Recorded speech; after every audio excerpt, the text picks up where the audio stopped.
began this campaign about 9 months ago, and when we began, we were 50 points behind.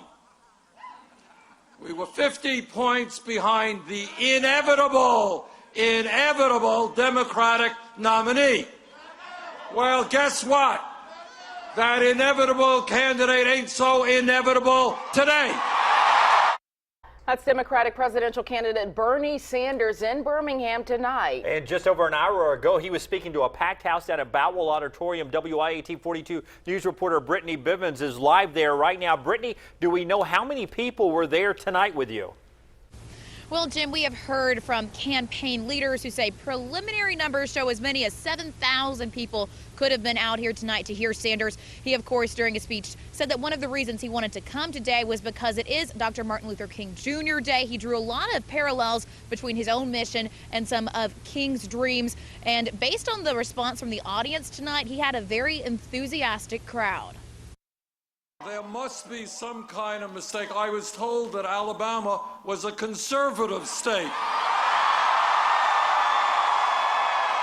Bernie Sanders taking the podium in front of a packed crowd at Boutwell Auditorium.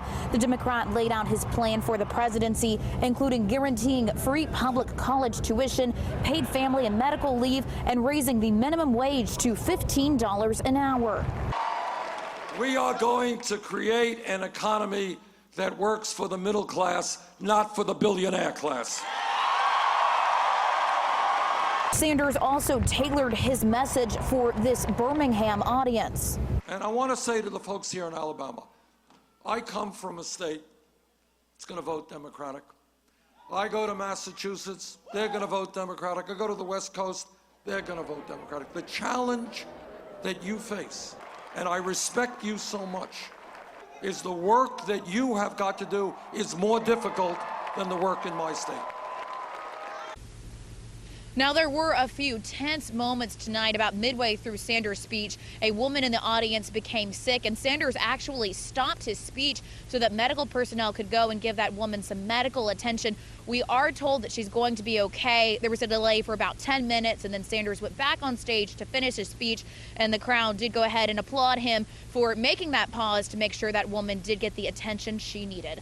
Live in Birmingham tonight, Brittany Bivens, WIAT 42 News, coverage you can count on.